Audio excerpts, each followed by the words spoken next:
anak-anak kelas 11 tahu belum ke Bapak?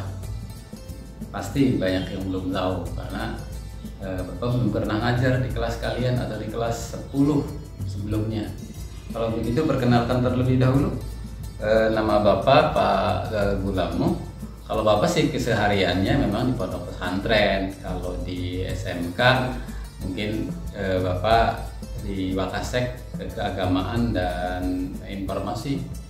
Nah, Bapak diberikan tugas oleh Pak Kepala Sekolah untuk pelajaran KPS kepesantrenan, ya.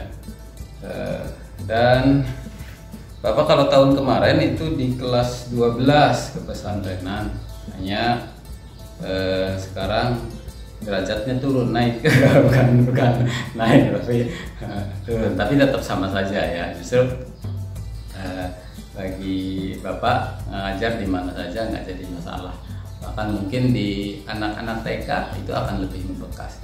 Baik, pelajaran yang akan disampaikan di KPS kepesantrenan yaitu Matan Safinatun Najah, ini bukunya. Nah, nanti kalian harus memiliki tentunya, tinggal diambil di Pak Imron ya, di kantor. Tapi mungkin informasi akan berlanjut, akan ada lanjutannya karena ini untuk sementara belum ada kitabnya sekarang. Jadi nanti kalau sudah beli, tinggal nanti ada informasi mungkin dari Bapak atau dari katalognya masing-masing. Kemudian ini Matan Safinatun Najah itu isinya hanya rukun Islam saja. Rukun Islam kan kalian tahu. Coba ada berapa rukun Islam? Tuh kan pasti tahu. Ada 5. Nah, ini batasannya itu hanya sampai haji.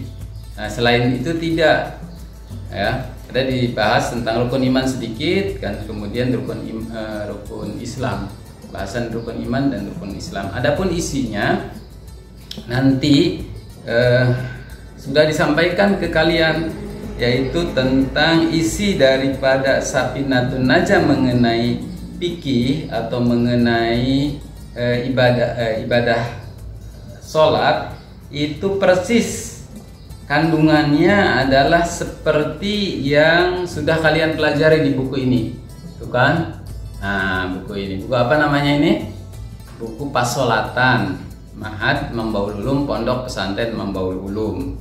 Jadi nanti isinya ini, adapun rukun dan syarat itu nanti tambahan dari materi, tetapi nanti nah khususnya untuk daring mungkin bukan dating ya, dating darah tinggi darling, dadar guling ini. Ini nanti mungkin sistemnya akan setor aja kalian. Jadi Bapak tahu nanti siapa yang kalian sudah setor, atau akan nanti Bapak ada berikan batasan-batasan, minggu ini sekian, minggu ini sekian, kemudian nanti silahkan kalian setor. Kalau sudah ini bisa hafal semua dengan doa-doanya, wah mantap kalian siswa-siswi SMK Mambaul Ulum. Karena isinya hanya itu saja. Nah, ini kitab, tapi nanti di keseharian, di materi keseharian kita akan bahas rukun, syarat, dan sebenarnya kalau sholat itu belajar sholat itu hanya sehari semalam cukup sebenarnya ya. Asal tahu syarat, rukun, batal sholat, sudah selesai. Nah, itu kalau menurut, kalau tidak salah itu menurut Yusuf Qaradawi ya. Jadi artinya masalah-masalah fikih itu sebenarnya sangat luas, dalam seluruh kehidupan itu ada di fikih. Nah, untuk masalah sholat adalah masalah yang pokok memang, tetapi dan sejak kita balik sudah diwajibkan untuk melakukan sholat. Nah, oleh karena itu maka sholat adalah sesuatu yang sangat penting sekali, pembelajaran bahasan tentang sholat ini. Nah, kata Imam Yusuf Qaradawi, katanya ini cukup hanya satu hari sehari semalam. Artinya apa? Batal, syarat, rukun sudah seperti tahu seperti itu sudah cukup. Nah, artinya kita tinggal bagaimana mengaplikasikan kegiatan sholat, tata cara sholat itu dalam kehidupan keseharian, baik itu dalam politik, sosial, ekonomi, kemudian bahkan hal-hal yang kecil saja, misalkan kalian cebok, kalian berjalan, kalian keluar rumah, itu semua diatur dalam fikih. Ya. Nah itu harus sesuai aplikasinya setelah kita dalam pelaksanaan sholat. Jadi jangan ingat kepada Allah hanya dalam sholatnya saja, sehingga ketika sholat selesai bubar. Nah itu namanya bukan Islam. Kalau Islam secara kafah, yaitu kita melaksanakan sholat, di mana sholatnya itu selalu ingat kepada Allah. Kemudian dalam kehidupan kesehariannya juga kita harus yang diutamakan adalah Allah. Ketika kita berpolitik, ya tujuannya adalah Allah gitu. Ketika kita berekonomi, tujuannya Allah. Jadi kalau tujuannya Allah, kalau tujuannya hanya Allah saja, itu insya Allah kegiatan-kegiatan itu, baik itu perpolitikan, ekonomi, kemudian sosial, itu insya Allah akan hasilnya akan bagus. Kemudian bukan hanya sekedar bagus, tetapi akan sesuai dengan syariat, maka tidak akan ada permasalahan-permasalahan yang orang lain justru tidak puas. Nah, ketika kita tidak puas atau orang lain tidak puas terhadap sebuah kegiatan, maka itu kegiatan pada hakikatnya tidak berdasarkan atau kurang, tidak didasari dengan syar'i. Tentunya tidak akan banyak pertentangan-pertentangan. Kenapa? Karena memang itu adalah aturannya seperti itu. Nah itu, tapi ini tidak dibahas. Nah di kitab ini tidak dibahas. Kitab ini hanya mengenai sholat Safinatun Najah. Ada yang tahu coba arti Safinatun Najah? Ada yang tahu nggak? Safinah apa artinya Safinah? Ayo, Safinah apa? Ada yang tahu? Safinah artinya perahu, ya, perahu. Kalau An-Najah itu kesuksesan.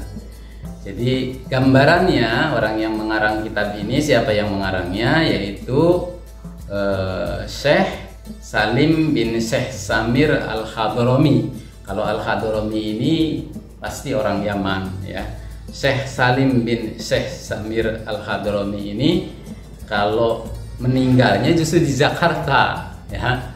Jakarta. Kemudian beliau banyak dikagumi oleh kalangan-kalangan ulama Indonesia, maka dibuatlah buku ini, Safinatun Najah.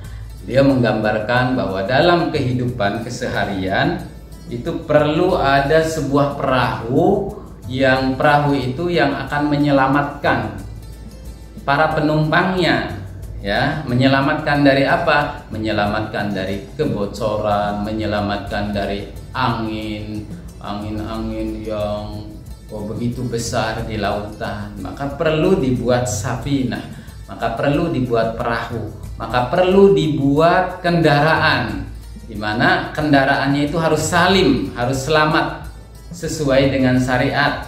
Makanya dibuat Safinah An-Najah, biar nanti selamat.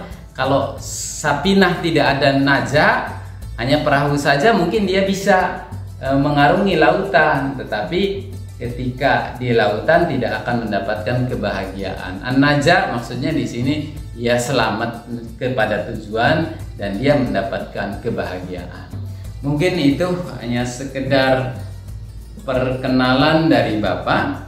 Untuk selanjutnya, biar nanti kalian bisa mengikuti, atau yang namanya pembelajaran harus ada absen, di mana absen itu adalah membuktikan kalian mendengarkan, kalian mengikuti, kalian ikut belajar. Maka karena ini darling, maka tentunya Bapak ingin mengetahui siapa-siapa yang mengikuti. Dari sinilah tentunya nanti harus ada tugas, ya. Nanti tugasnya di bawah sini. Tugasnya setelah video ini selesai, nanti silahkan tugasnya biar lebih rinci. Kalian apa-apa saja tugasnya, nggak banyak, paling hanya 3 atau maksimalnya itu 5 lah tugasnya. Itu aja, terima kasih.